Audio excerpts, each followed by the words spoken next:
All right, you magnetic wave interceptors, listen up.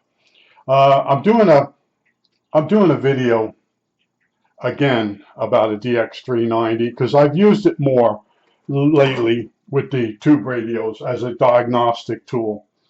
Now, I recommend the radio. First of all, this time of year, you can get it for under $50 if you're lucky on eBay. Now, for $50, this radio's worth a lot more than that. A Sony 2010 is like 300 bucks now. And it's a collectible. Now, if you really just want a good shortwave radio, this is it. Now, I have one of these. I have one of almost every radio. But price-wise and function-wise, this is you should own one of these, or at least give it a try. Now, there are people, as soon as you go on anywhere on the internet and say, could you tell me about a DX390? These guys will come out, you touch the antenna, the front end burns out. Now, that same story went around about the Sony 2010. A lot of ham guys didn't like the fact that the 2010 worked better than their rigs. So it is possible that you could burn the front end of a Sony 2010. I never saw it happen. Here's one of the catalogs from Guilford. I used to hang there. They sold thousands of 2010s. And there was a guy there that became scared that he was going to touch his antenna. And he kept bothering the woman, so she gave him my phone number. I gave him a neon bulb. I taught him how to wire it up to his antenna system. So any static would discharge through the neon bulb. And this guy was walking back and forth in his house with hard-soled shoes and touching the radio, trying to burn the front end out with the neon bulb installed. There was something wrong with him, but I think it was one of his relatives that's out there circling the globe now. If you touch the antenna, you burn the front end out. It's possible. If you have hard-soled shoes on and you have a rugged house, yes, you could burn the front end of the radio. You could burn the front end of almost all the portables. That's all I'm going to tell you about that. I never burnt this one. I'm really rough with radios. All right. Now, the price was good. Now, one of the tricks. Now, I'm going to tell you first off the Sony 2010. Batches of those come through that the main oscillator was off. So any of the frequencies you keyed in were off. You had to go in the radio and turn the oscillator. Somewhere in the final step, they didn't calibrate the final oscillator because that microprocessor, all you really had to do was turn the main oscillator board control and get it in. But anyway, that radio at $300 something, it had a flaw, or it came through and you had to touch it up. The other thing too is you had to use certain brand of batteries because the way the battery box was, it was a little longer inside.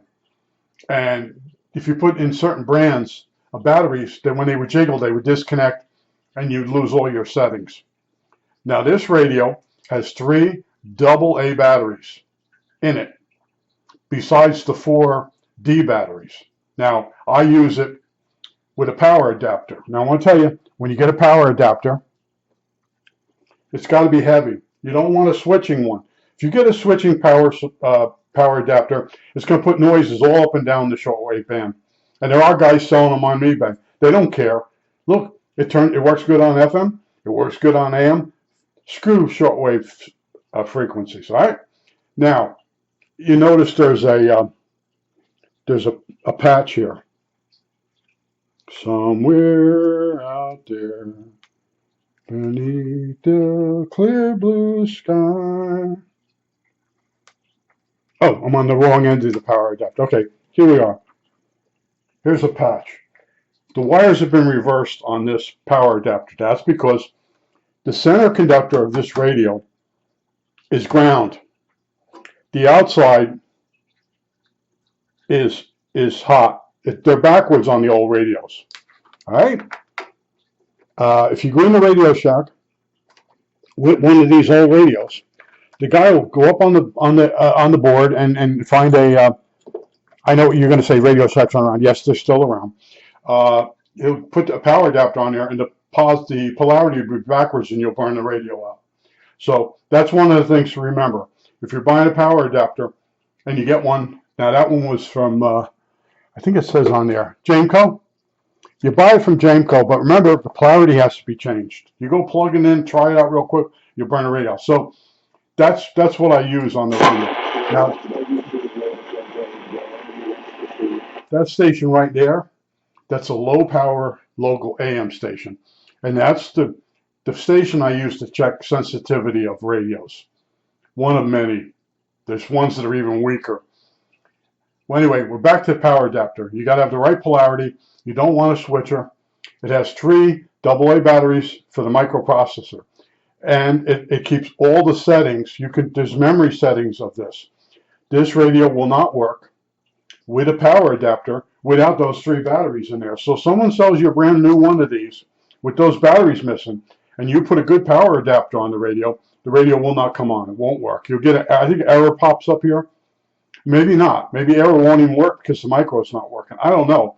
But that's one of the things you might see in the description. The person says the radio works great, but the display is dim. Well, that's because those 3 batteries that they might have missed, they're going bad, and they could be leaking in the radio. All right, so we did the power. I just tell you this. I use this for test equipment. In other words, I can see if an oscillator is working in another radio. You put the other radio like on a 1 megahertz, and then you tune this to 1 megahertz 0.455, and then you move the radio that you're testing back and forth, the main tuning, and you'll hear it in here.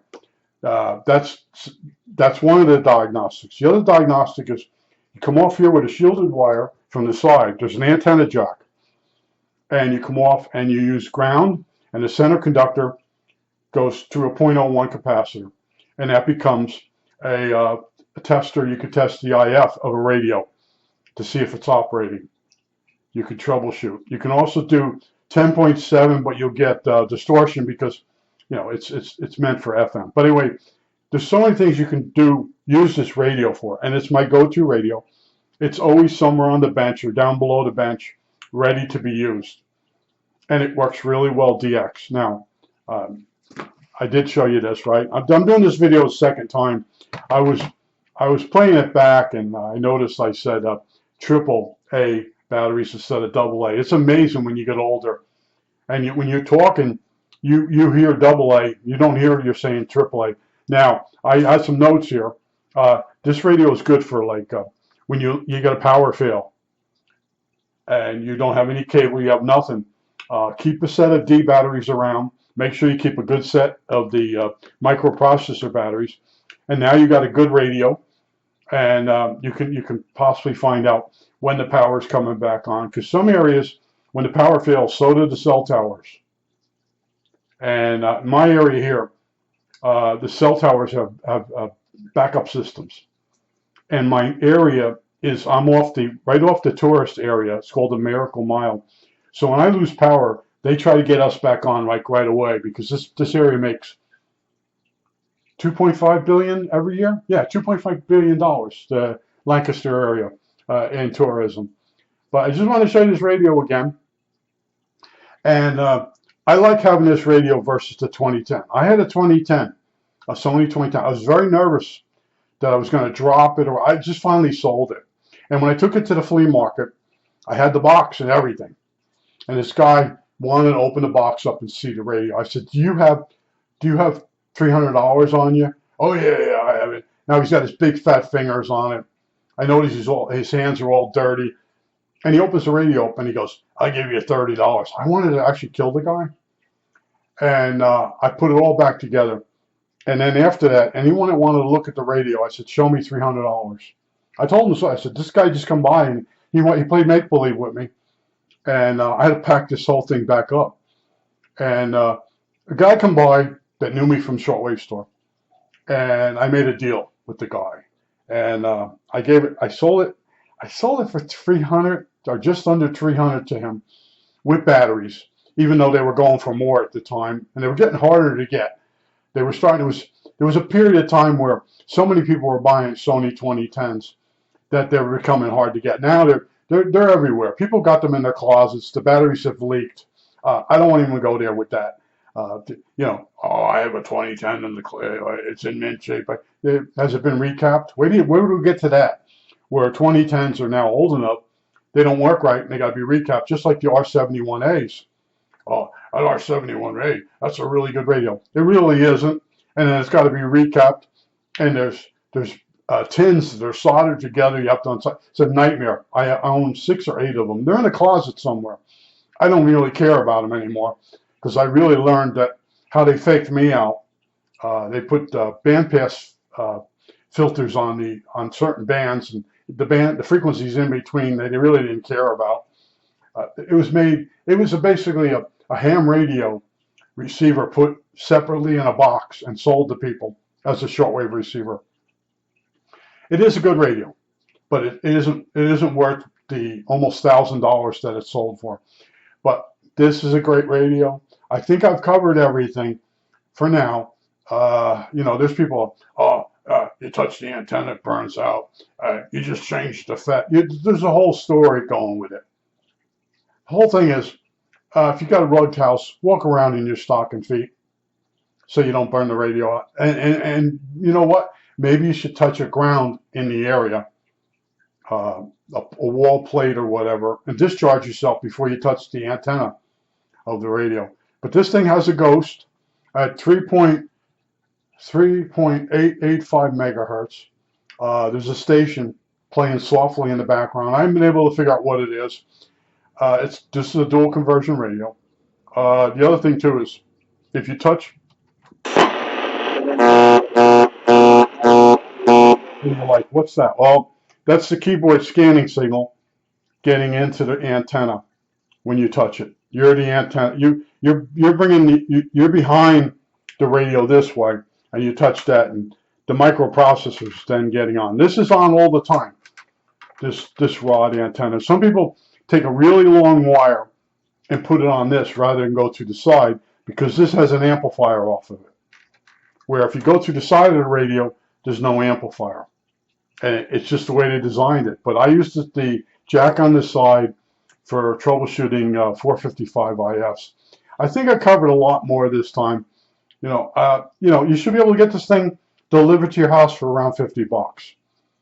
And it may become your go-to radio, and it might not. I don't know. I'm just telling you, it does everything I need to do, and I can move it room to room, especially if I have batteries in it. Right now, D batteries are pretty expensive, and whenever there's like a hurricane coming, I immediately shoot over to Walmart and get myself a set of D batteries for this radio. Now this I could put Eno loops into this one, and it takes a while to get this to come on. It's weird. The Eno loops are a little lower in voltage. So this radio, I won't say that's to warm up, but it sort of acts like that. But I think that's it. All right, that's it.